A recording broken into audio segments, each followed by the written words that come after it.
जय हिंद प्यारे बच्चों। स्वागत है आपका भारतवर्ष क्लासेस में। प्यारे बच्चों, आज हम लोग कक्षा 5 हमारा पर्यावरण पाठ्य पुस्तक में पाठ 11 प्रकृति का कहर, इस पाठ के सभी प्रश्न उत्तर इस वीडियो में करने वाले हैं। तो चलिए बच्चा प्रारंभ करते हैं इसके प्रश्न उत्तर को। बच्चों, आप इस पाठ में पढ़ोगे कि कुछ प्राकृतिक कारणों से जाल माल की बहुत ज़्यादा क्षति होती है। उन प्राकृतिक कारणों में बाढ़, वज्रपात, भूकंप शामिल होते हैं। बाढ़ क्या होता है? जब जब ज़रूरत से अधिक पानी बरस जाए, पानी घरों में घुसने लगे, जिससे जाल माल की बहुत ही ज़्यादा क्षति हो, तो वो स्थिति बाढ़ कहलाती है। वज्रपात क्या होता है? बिजलियों का चमकना, ठीक है, बिजलियों का चमकना और उसकी झंझावत से किसी को नुकसान पहुंचना वज्रपात कहलाता है। भूकंप क्या होता है? कि धरती का एकाएक कांपना भूकंप कहलाता है। तो आप इन तीनों प्राकृतिक कहर को इस पाठ में पढ़ने वाले हो। चलिए बच्चा, इसके प्रश्न उत्तर को प्रारंभ करते हैं। पहला प्रश्न आप सभी के सामने है।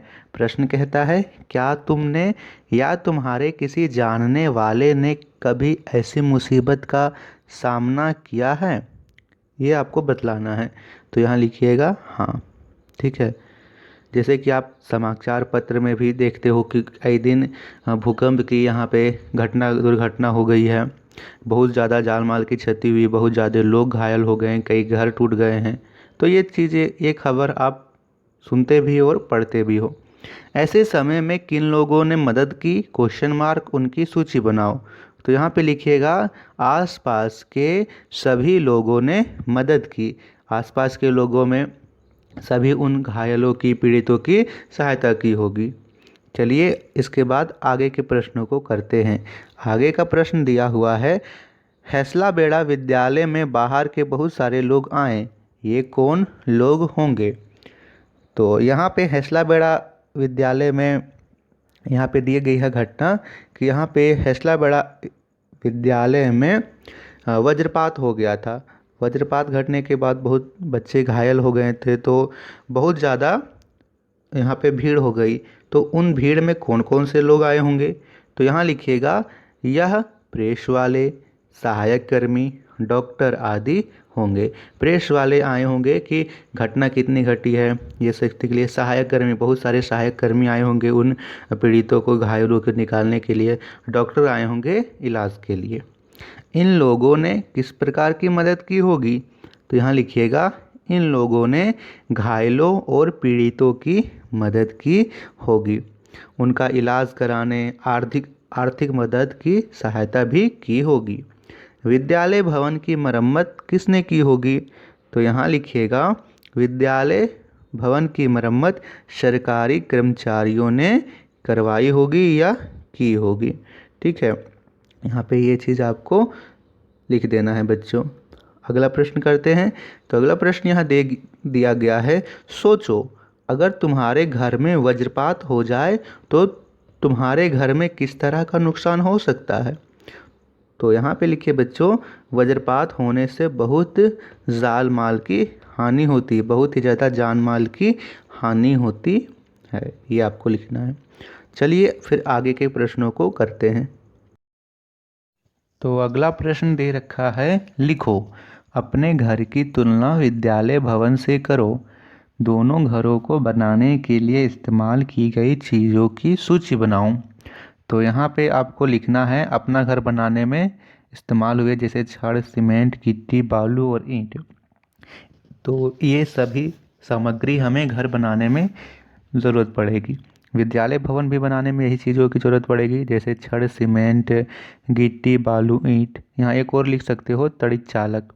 ठीक है, विद्यालय में तड़ित चालक भी लगाया जाता है ताकि वज्रपात से बचा जा सके।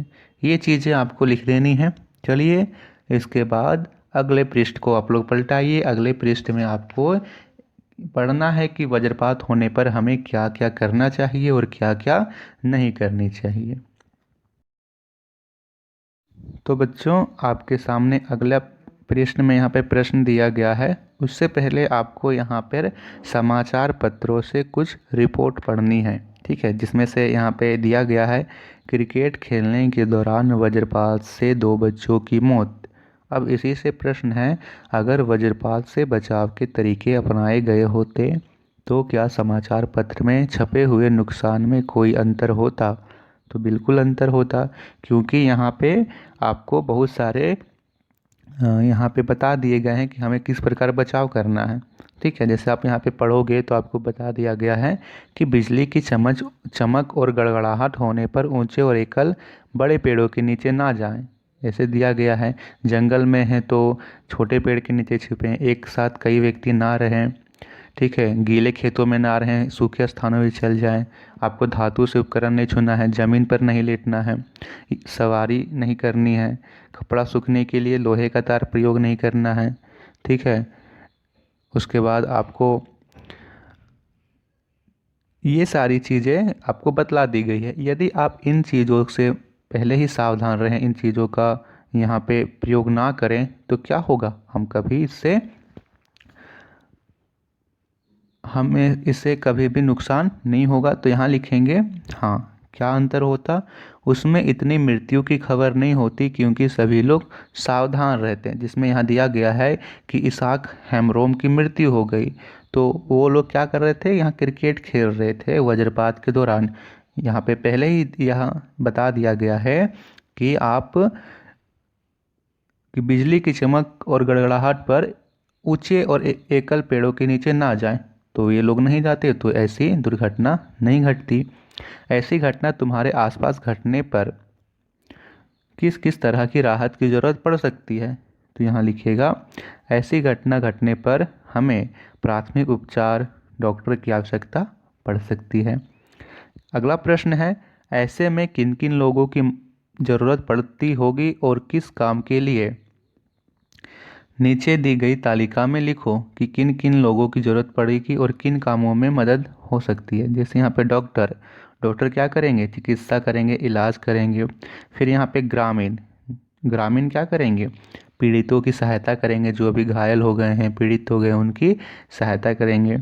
एम्बुलेंस का कार्य क्या होगा, घायलों को अस्पताल तक पहुंचाना, ये कार्य होगा, ठीक है।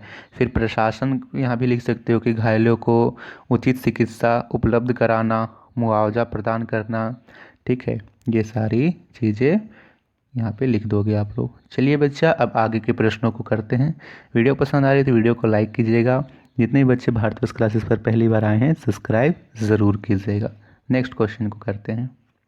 नेक्स्ट क्वेश्चन यहाँ पे है बच्चों, चर्चा करो कि तुम्हारे आसपास के लोग एक दूसरे की मदद किस प्रकार करते हैं। मान लीजिए किसी को किसी प्रकार के यहाँ पे घटना घट जाए तो लोग उसकी मदद किस प्रकार करेंगे।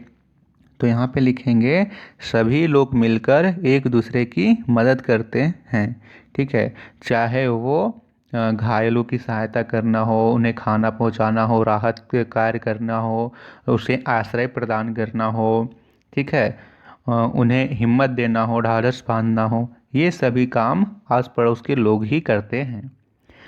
लोग अक्सर एक ही जगह पर पास पास क्यों बसते हैं? लिखेंगे इसमें, ताकि मुसीबत पड़ने पर एक दूसरे की सहायता कर सके, ठीक है। इसीलिए लोग आस पड़ोस में बसते हैं, और आस पड़ोस में बसने से एक पारिवारिक माहौल बनता है, ठीक है। सभी लोग एक दूसरे से परिचित होते हैं और सभी एक दूसरे के सुख में दुख में शामिल होते हैं। अगर तुम्हारा घर अपने इलाके में अकेला घर होता, यानी तुम्हारे आसपास कोई ना रहता, तो कैसा लगता? तुम्हें किस तरह की परेशानी होती? लिखिएगा, पहले तो मुझे बहुत परेशानी होती। यहाँ पे लिखना है, मुसीबत पड़ने पर मुझे बहुत परेशानी होती। किसी भी प्रकार की मुसीबत हो सकती है, तो जब मुसीबत पड़ेगी तो आपके जो बाहर के लोग हैं वो तो बाद में आएंगे, पहले आस पड़ोस के लोग ही आते हैं मदद करने के लिए, तो उसमें बहुत तरह से मुसीबत में बहुत तरह की परेशानी होती। बाढ़ के बाद दोबारा सामान्य जीवन शुरू करने के लिए लोगों को क्या क्या करना पड़ता होगा? तो इसमें आपको लिखना है बच्चा कि पहले तो बाढ़ आ गई तो उनके घरों में कुछ टूट फूट हो जाएगी, तो घरों की मरम्मत। फिर जल निकास की सुविधा, टूटे घरों को फिर से बनाना, खाद्य सामग्री व अन्य चीज़ों की आवश्यकता होगी। ठीक है, उन्हें खाए जैसे खाद्य सामग्री में खाने का पैकेट देना होगा, राहत कार्य करने होंगे, उनके घर टूट गए तो उनके कैंपों में रहना पड़ेगा। ठीक है, उसके बहुत सारे लोग जो जिनकी मृत्यु हो गई उनके शवों को बरामद करना, उनका अंतिम संस्कार करवाना। ठीक है, कितने घर डूब गए उनका निरीक्षण करना, गंदी पानी से जो बीमारियां फैल गई है उन्हें दूर करने का प्रयास करना, ये सारे यहाँ पे चीज़ों की आवश्यकता। तो बच्चों ये थे प्रश्न उत्तर पाठ 11 प्रकृति के कहर। आशा करता हूँ कि आप लोगों को ये वीडियो पसंद आई होगी। वीडियो पसंद आई तो वीडियो को लाइक से ज़रूर कीजिएगा। नेक्स्ट वीडियो में हम सभी करेंगे पाठ 12 पानी ही जीवन, उस पाठ के प्रश्न उत्तर। तो यदि आपको वीडियो पसंद आ रही हो तो वीडियो को आप ज़रूर लाइक कीजिएगा बच्चा। भारत क्लासेस को सब्सक्राइब भी ज़रूर कीजिएगा। चलिए बच्चा, मिलते हैं अगले वीडियो में, तब तक के लिए बाय बाय। Thank you.